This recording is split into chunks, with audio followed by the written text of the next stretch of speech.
Hello hello everyone. तो अर्चनास कनली डिटेट में आप लोगों का स्वागत है फ्रेंड्स। तो आज हम बिल्कुल रुई जैसी सॉफ्ट इडली बनाकर करेंगे तैयार, और शाही और स्पंजी सूजी इडली बनाने की सबसे आसान और सीक्रेट रेसिपी मैं आपको बता रही हूँ। अगर आपकी इडली भी सख्त बनती है या फिर फूलती नहीं है तो इस तरीके से बनाएंगे तो सिर्फ 10 से 15 मिनट में रुई जैसी सॉफ्ट इडली आपकी बनकर होगी तैयार।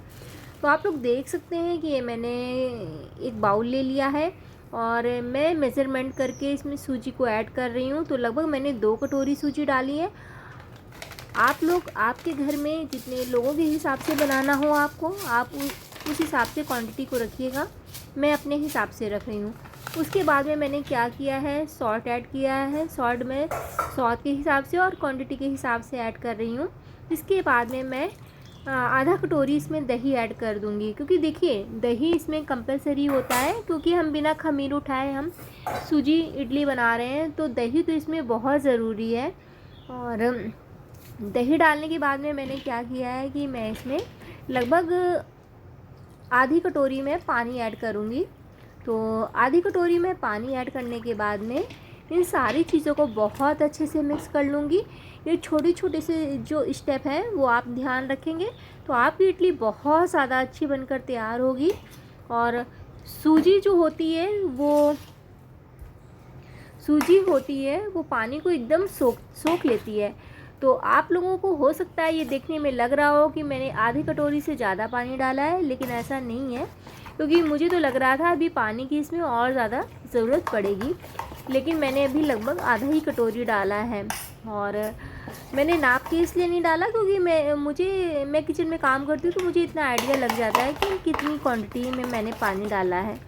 और अगर आप लोगों को थोड़ा डाउट हो रहा हो तो आप मेज़रमेंट करके कटोरी से नाप के डालिएगा पानी। फिर पानी डालने के बाद में मैंने सूजी के बैटर को बहुत अच्छे से मिक्स कर लिया है, बहुत अच्छे से फेंट लिया है। लगातार आपको एक ही तरफ आपको चलाते रहना है। और सूजी को मैंने एक साइड में कर रख दिया है, रेस्ट होने के लिए छोड़ दिया है। लगभग मैंने 10 मिनट के लिए रेस्ट होने के लिए छोड़ दिया है। इसके बाद में मैं क्या कर रही हूँ कि सूजी ऐसे तो खाई नहीं जाएंगी, इसके साथ मैं नारियल की चटनी बना रही हूँ, नारियल और मूंगफली की। तो नारियल और मूंगफली की चटनी बहुत ज़्यादा टेस्टी लगती है फ्रेंड्स इसके साथ में, क्योंकि बिना चटनी के तो मज़ा ही नहीं आएगा। और मुझे तो चटनी के साथ में ज़्यादा पसंद है। और आप इसके साथ में सांभर भी बनाना चाहते हैं तो आप बना लीजिए। तो इसके बाद में मैंने क्या किया था, आप लोगों से बातें करते करते मैंने लहसुन भी छील कर रख लिया है। 7 से 8 कलियाँ लहसुन की छील ली हैं। और ये लगभग 1 कटोरी मैंने पीनट लिए हुए हैं, मूंगफली के दाने, और इसको मैं ड्राई रोस्ट कर ले रही हूँ। ड्राई रोस्ट करना है, लगभग आपको 2 से 3 मिनट तक अच्छे से भून लेना है, जलाना नहीं है, बस हल्का सा आपको सौते करना है।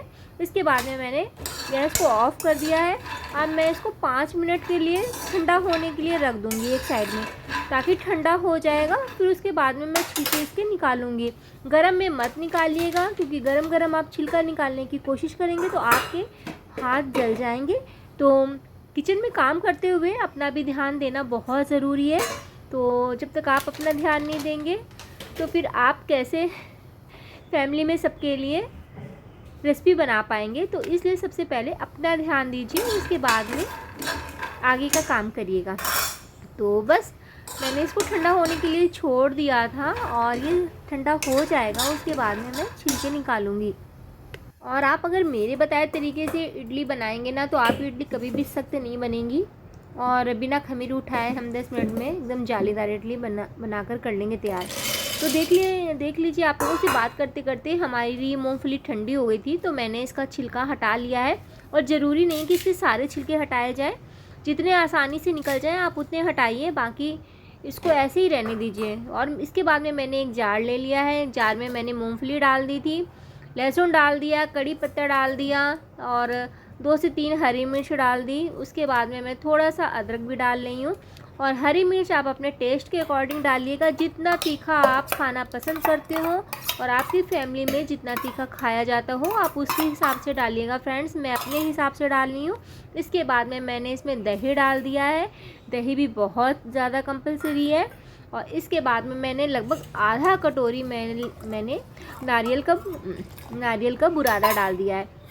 आपके पास में फ्रेश नारियल हो तो आप फ्रेश नारियल डाल दीजिए, या फिर आपके पास में सूखा नारियल हो तो आप वो भी ऐड कर सकते हैं। अगर सूखा भी ना हो तो आपके पास में नारियल का बुरादा हो तो वो भी आप इसमें ऐड कर सकते हैं। और इसके बाद में मैं सॉल्ट ऐड कर रही हूँ। सॉल्ट मैं स्वाद के हिसाब से और क्वांटिटी के हिसाब से ऐड कर रही हूँ। देखिए, छोटी छोटी सी बातें हैं जो अगर आप ध्यान रखेंगे ना तो आपकी ये जो चटनी है नारियल और मूंगफली की बहुत ज़्यादा टेस्टी बनकर होगी तैयार। इसके बाद में मैंने लिड लगा के इसको पीस लिया था। तो अभी कुछ इसकी कंसिस्टेंसी इस तरीके की है। अभी थिकनेस कुछ ज़्यादा ही थिकनेस मुझे लग रही थी, गाढ़ी लग रही थी मुझे ये नारियल की चटनी। तो फिर मैंने क्या किया, थोड़ा सा पानी इसमें और ऐड कर दिया है, क्योंकि बहुत ज़्यादा गाढ़ी होगी तो भी खाने में टेस्ट नहीं आएगा, लगेगा कि एकदम हम हलवा खा रहे हैं। तो मुझे लगा कि नहीं, मुझे इसमें पानी और ऐड करना चाहिए, तो मैंने लगभग इसमें 1 कटोरी पानी और ऐड कर दिया है। उसके बाद में फिर से मैंने इसका फाइन सा पेस्ट बना लिया है। तो आप लोग खुद देख सकते हैं कि ये हमारी चटनी की थिकनेस है और इसी तरीके से रहनी चाहिए, न बहुत ज़्यादा गाढ़ी हो न बहुत ज़्यादा पतली हो, मीडियम में रखिएगा। क्योंकि आप मेरे बताए तरीके से बनाएंगे तो 100% ये श्योर है कि आपकी नारियल और मूंगफली की चटनी बहुत ज़्यादा स्वादिष्ट बनकर तैयार होगी, ये मैं आपसे वादा करती हूँ। लेकिन आपको ये वीडियो बिल्कुल स्किप किए हुए देखना है, आप स्किप मत करिएगा और इसको एक एक चीज़ देखिएगा कि मैं किस तरीके से बना रही हूँ, सेम उसी तरीके से आप लोग बनाइएगा।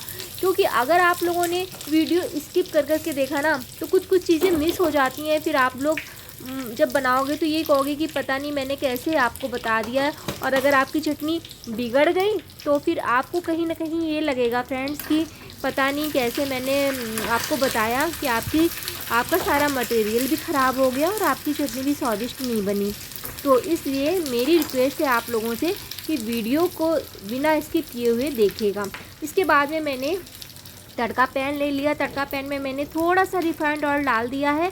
उसके बाद में मैंने इसमें 2 से 3 खड़ी लाल मिर्च डाल दी है, थोड़ा सा राई डाल दिया है, थोड़ा सा कड़ी पत्ता डाल दिया है। उसके बाद में हींग डाल दिए। हींग इसमें कंपलसरी है, तो हींग आप थोड़ी सी ज़रूर ऐड करिएगा। हींग से काफ़ी अच्छा स्वाद आता है और टेस्ट भी काफ़ी अच्छा हो जाता है, इसलिए हींग ज़रूर डालिएगा, ठीक है। उसके बाद में हींग डालने के बाद में मैं इसको बस एक बार अच्छे से मिक्स कर लूँगी। और इस तरीके से मैंने गैस को ऑफ़ कर दिया था। अब फटाफट से मैं चटनी में तड़का दे दूँगी। तो आप लोग देख सकते हैं फ्रेंड्स कि मैं किस तरीके से हमारी ये फटाफट से नारियल और मूंगफली की चटनी बनकर हो गई है तैयार।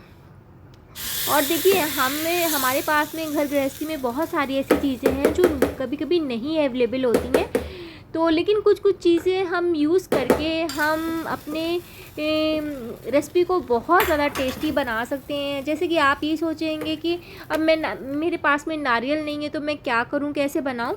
तो मैंने आपको वो भी तरीका बता दिया कि अगर फ्रेश नारियल नहीं है तो आप जो गोला आता है उसके छोटे छोटे पीस कर लीजिए और आधे घंटे के लिए पानी में सोख करके रख दीजिए, या फिर नारियल का बुरादा ले लीजिए। इस तरीके से भी आप बना सकते हैं।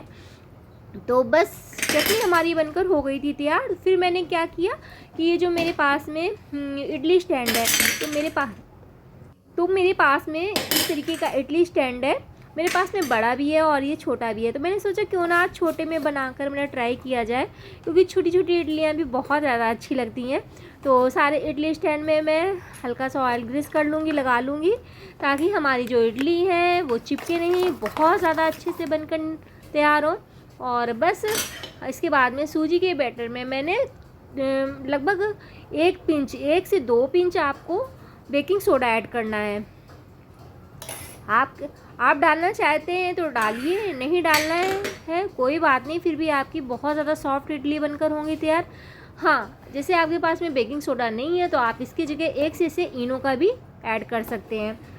और इनो का ऐसे ऐड करने के बाद में अच्छे से मिक्स कर दीजिएगा और ध्यान रखिएगा कि एक ही डायरेक्शन में आपको मिक्स करना है। तो इसके बाद में मैंने बस इडली स्टैंड में ये सारे खानों में मैंने बैटर को डाल दिया है और इसी तरीके से हम फटाफट से सारे स्टैंड भरकर कर लेंगे तैयार।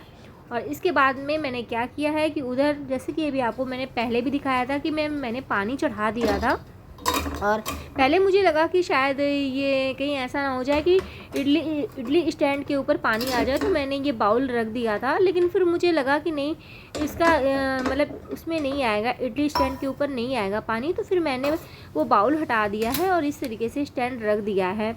अब मैं इसमें लिड लगा दूँगी और लिड, हाँ, तो लिड क्या था कि लिड सही से आ नहीं रहा था, तो फिर मैंने थाली इसमें ढक दी है। तो देखिए, कुछ ना कुछ तरीके से दिमाग तो आपको लगाना ही पड़ता है कि मतलब हमारी इडली में पानी भी ना जाए, इडली भी हमारी अच्छे से पक जाए, एकदम सॉफ्ट जालीदार इडली हो जाए। तो इस तरीके से मैंने कर लिया, ठीक है। उसके बाद में मैंने इसका लिड खोला है, फिर मैं चेक कर रही हूँ और कि हमारी इडली पकी है कि नहीं पकी है। तो लगभग आपको 5 मिनट तक इडली पकानी है और 5 मिनट के बाद आप इसको खोल के देखिएगा। अगर फिर भी आपको कसर लगती है तो आप 1 से 2 मिनट तक और पका लीजिएगा। अब ऐसा मत करिएगा कि नहीं, मैंने 5 मिनट बोला है तो आप 5 ही मिनट में निकाल लें। अगर आपको, जब आप नाइफ़ डालेंगे तो आपको खुद एक आइडिया लगेगा कि अगर आपकी नाइफ़ में चिपक रही है इडली, इसका मतलब कि आपकी इडली परफेक्ट अभी बनकर नहीं हुई है तैयार, तो आप 1 से 2 मिनट और पका लीजिए। तो बस आप लोगों से बात करते करते हमारी इडली भी इधर बनकर हो गई थी तैयार। फिर मैंने क्या किया है कि इडली स्टैंड को बाहर निकाल लिया है। अब जब इडली हमारी ठंडी हो जाएंगी, और अपने हाथों का भी विशेष ध्यान रखना है कि ऐसा ना हो कि आप गरम गरम इडली निकालें और आपके हाथ जलने लगे। तो जब आपकी इडली बिल्कुल ठंडी हो जाए, उसके बाद ही आप इडली स्टैंड से निकालिएगा। तो आप लोग देख सकते हैं कि कितनी अच्छी हमारी गोल मटोल इडली बनकर हो गई है तैयार। तो इस तरीके से हमने सारी इडली को कर लिया है तैयार। और चलिए फटाफट से प्लेटिंग कर लेती हूँ। तो मैंने इधर क्या किया है कि इडली को निकाल लिया है एक प्लेट में, और इधर हमारी नारियल और मूंगफली की चटनी बनकर हो गई है तैयार। और मैं आपको दिखा रही हूँ फ्रेंड्स, कितनी सॉफ्ट, कितनी जालीदार, एकदम रुई के जैसी हमारी इडली बनकर हुई है तैयार। तो यकीन मानिए, इस वीडियो को पूरा देखिएगा और इस रेसिपी को ज़रूर ट्राई करिएगा। Okay, bye bye.